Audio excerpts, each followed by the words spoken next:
Imagine walking into a showroom thinking you're going to choose between 7 completely different car brands, but you're actually choosing between variations of the same thing. Same parts, same engines, just different badges and different sales pitches. And the wild part? Nobody ever notices. So today we're exposing Volkswagen sells you 7 different cars that aren't different at all. And from there, your mind goes to the next obvious question. Why does Volkswagen even need 7 brands? Why not just stick to one and keep it simple?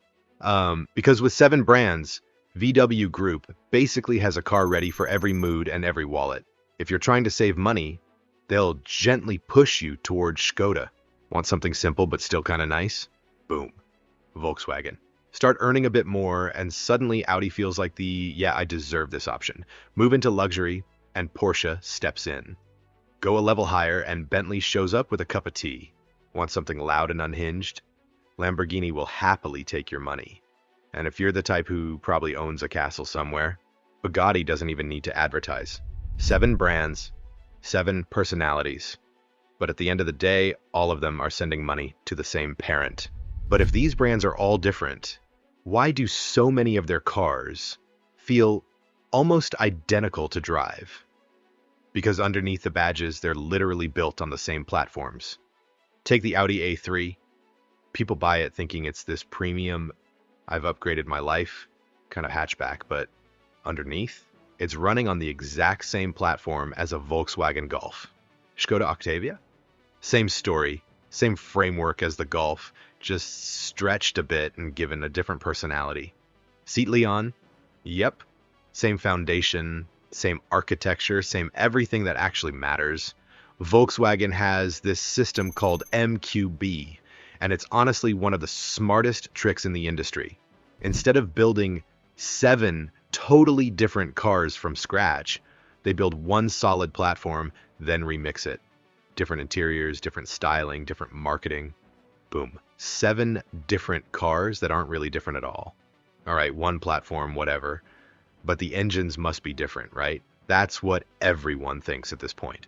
The 1.4 TSI, the 1.5 TSI, the 2.0 TSI, these things are everywhere. They show up in Volkswagens, Audis, Skodas, Seats, and sometimes even sneak their way into Porsche's smaller crossovers when Porsche needs something efficient and reliable for daily driver duty. And here's the fun part. It's not just the engine blocks that are shared. It's the whole personality, the turbochargers, the fuel systems, even the driving characteristics.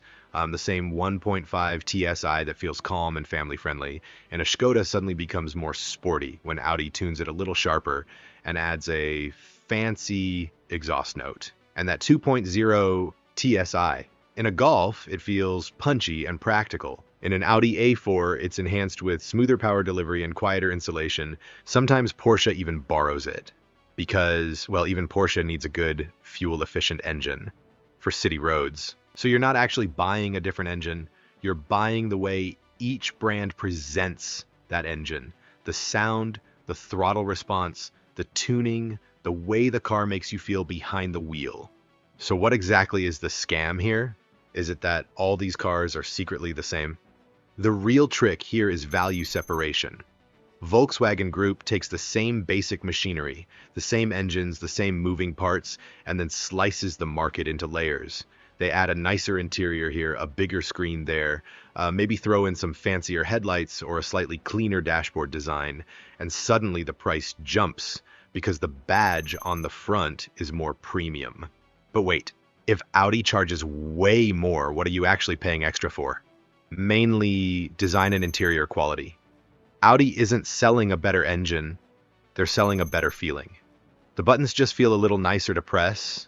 The interior lighting has that soft glow that makes you feel like you've upgraded your car, and the badge on the steering wheel gives you that tiny moment of pride every time you get in.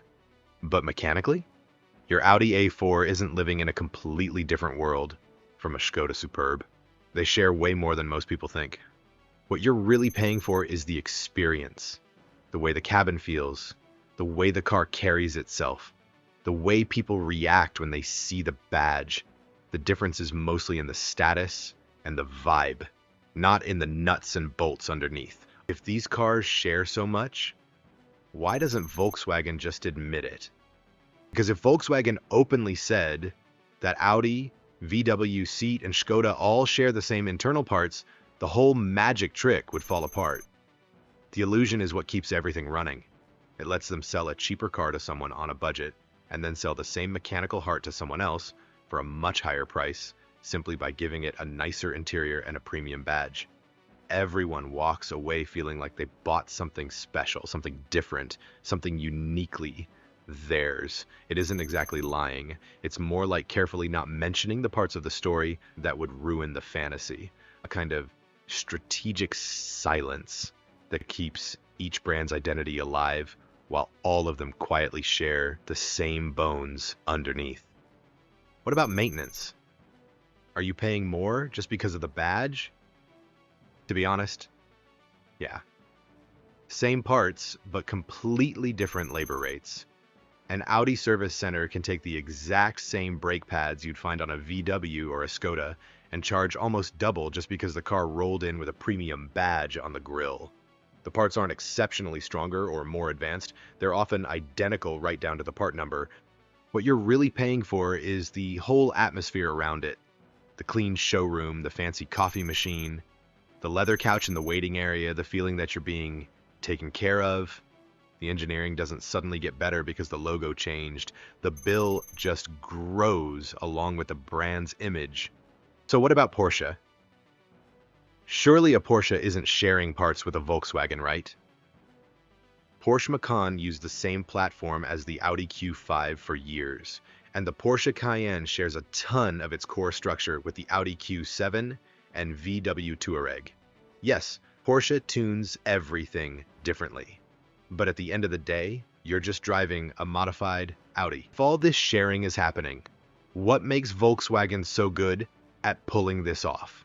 Because Volkswagen has perfected modular engineering like no one else. They create one solid foundation, adjust it here and there, and then use that same base across multiple brands without you ever noticing. It saves them an unbelievable amount of money in development and production. It's a brilliant business, but a little sneaky too. If it's such a clever system, has Volkswagen ever messed it up? Yeah, Dieselgate is the perfect example. One little piece of cheating software didn't just affect Volkswagen, it also impacted Audi, Skoda, Seat, and even Porsche, as they were all using the same engines underneath. One decision made in one corner of the company suddenly became a crisis for every brand wearing a VW Group badge. It was a chain reaction. One mistake turned into a global mess, dragging 7 companies into headlines they never wanted to be in. That's the downside of sharing so much. When everything goes right, it saves money and streamlines the production process. But when something breaks, whether it's a part, an engine, or a decision, the entire empire feels it together. So if all these cars share so much, how do you actually pick the smart buy? It's actually pretty simple. If you care about getting the most for your money, you opt for brands that offer the same engines and underlying technology, but without the heavy price bump. That usually means Skoda or Seat. You're getting the same reliability, the same performance, the same bones, just without paying extra for a fancier badge. Sure, Audi will greet you with softer materials, cleaner interiors, and that premium feel. Porsche will give you sharper handling and more excitement. Those things matter if that's what you're looking for. If you're chasing pure value, the smartest buy for your wallet, it's almost always hiding behind the cheaper logos. They deliver the same core experience just without the premium tax added on top. So yeah, that's the real story. 7 brands, 1 playbook, and a whole lot of clever marketing. Now I'm curious, if you had to pick one, which Volkswagen Group brand would you actually buy? And which one do you think is the biggest ripoff? Drop your take below. And hey, if you liked this breakdown and want more videos just like it, hit subscribe and stick around. We've got plenty more coming.